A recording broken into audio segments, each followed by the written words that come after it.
Here is the real gameplay footage from the game I vibe coded from scratch in just about an hour, and this still amazed me since I don't have any game development experience.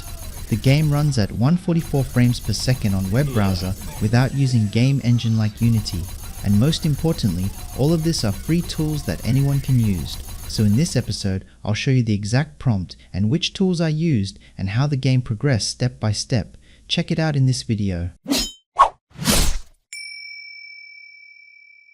There are lots of free game engines such as Unity and Godot out there if you want to build FPS game, but they still need lots of manual work since development process is still behind the engine user interfaces, and the AI, for now, can't control the editor yet. If you want to vibe code the game with minimal human involvement, you'll need a tech stack that can define the entire game by code. So for this project, I'm using Three.js, a JavaScript 3D library which you can control everything, from adding simple 3D model or complex stuff like writing GPU shader with just only JavaScript. The only catch is, since Three.js is not a game engine, you'll have to write everything from zero. Fortunately, there is an official first-person control and physics demo on Three.js example code, so I noted the URL and will include it in our prompt. We'll tell the AI to look at this example and base our game's logic on it. Next is the AI agent. For this project, I'm using Google's Antigravity, mainly because it offers relatively generous free usage on flagship models such as Gemini Pro 3.1 and Claude Opus 4.6 without the need of API keys. Now we need 3D models. Of course, you can use something like Blender MCP to generate 3D model with prompt, but if we're looking for a high detailed models, I believe looking at free model on Sketchfab is still the easiest and fastest approach, for now. I spent a few minutes to browse and decided to pick this warehouse model and a futuristic look heavy assault rifle model for our game. Next, to create a realistic looking lighting effect, we need an environment map. It's a shortcut to make your game look photorealistic with minimal GPU demand, perfect for our project. You can download it for free on Polyhaven, and since we're using warehouse model as our main scene, let's pick something with similar ceiling. Now our game assets are ready. I'll create an assets folder in the blank web project and put everything in, and the preparation is ready. Next is the prompt. Basically, we tell it to create an FPS game using only Three.js and not anything else, and use the example on Three.js as base for physics and controls. Then add instruction for combat such as firing mechanism and collision check, followed by the visual instruction to load our models and environment map. By the way, I asked Gemini to review and enhance my prompt. That's why you're seeing some of the very specific technical detail. You should do this every time before entering your prompt to the agent to get the best result. The prompt is ready. Let's put it in Antigravity and start coding. I'm using Gemini 3.1 Pro for our project. This is a free tier usage and all you need is Google account.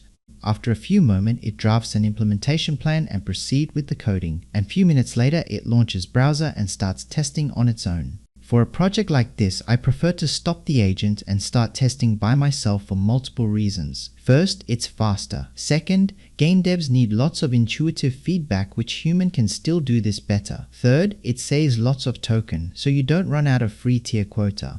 After testing, the core mechanics is working, but there are lots of adjustment needed, especially that gun position. So here is the second prompt, addressing the gun position issue, removing the blue fog and adding a full auto-firing mode. Next is adding enemies to our game. I'm thinking about having 3 types of enemies. First, a basic mob trying to swarm you with numbers. Second, a mini-boss type with special shifting ability. And third, the big boss with huge HP and bullet hell ability. Again, these are free models from Sketchfab. Gemini took around 5 minutes to create a task list and complete the code changes. Again, I stopped the agent and start testing manually. Now the core mechanic of the game is looking good, except some frame rate drop when new enemies were added to the scene. We'll address this issue in the next prompt. Also, we'll work on enhancing our visual by adding some post-processing to the game. When working with 3D Scene, the easy yet amazing visual trick is adding bloom and sharpen effect. There is an Unreal Bloom Pass add-on for Three.js. However, for sharpen effect, usually you'll have to write a shader by yourself, which is quite difficult. Fortunately, we can ask AI to do it for us. So in this iteration, we'll add Unreal Bloom Pass, Sharpening Shader, and play a damaging red vignette and blur effect to the game. As for gameplay tweak, we'll add effect when an enemy is dying, add animation that comes with model, add a dynamic crosshair and some minor bugs such as collision and HP decreasing logic. And finally, address the performance issues. Basically, pre-create everything before the game start, then keep using and recycling objects in the pool instead of creating new one in real time. Again, this approach was suggested by Gemini. So let's put in the prompt and see the result. After testing, the visual effect looks good, but unfortunately the stuttering issue still remains.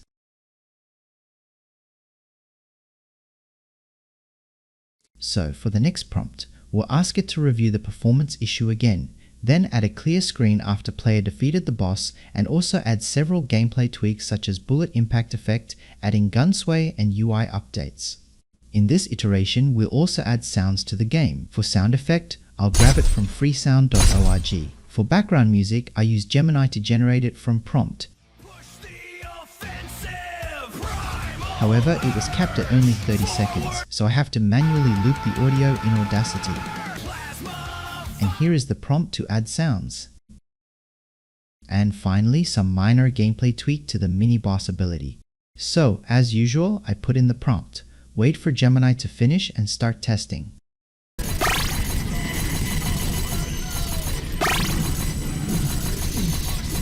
The game is almost finished. However, while the stuttering issue is better, it still persists. I decided to leave it for now and work on polishing other parts of the game.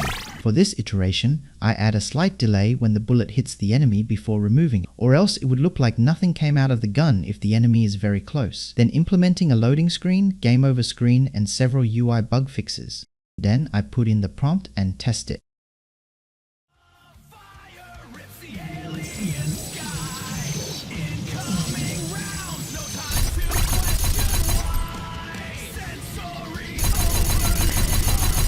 At this point, I think we're almost done.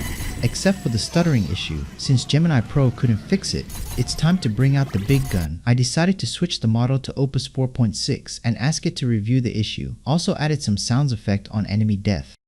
Thankfully, Opus detected several issues that Gemini did not and fixed it. I also updated the boss and enemy 3D model to a new one as I find the original difficult to make it look good. So here is the final result gameplay.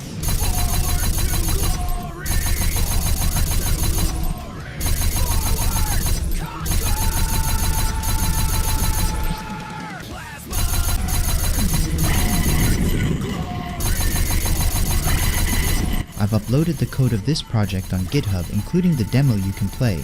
Link is in the description box below. Finally, I hope this tutorial helps you with your project, and if you like it, don't forget to thumbs up and subscribe for more. Thanks for watching. See you next episode.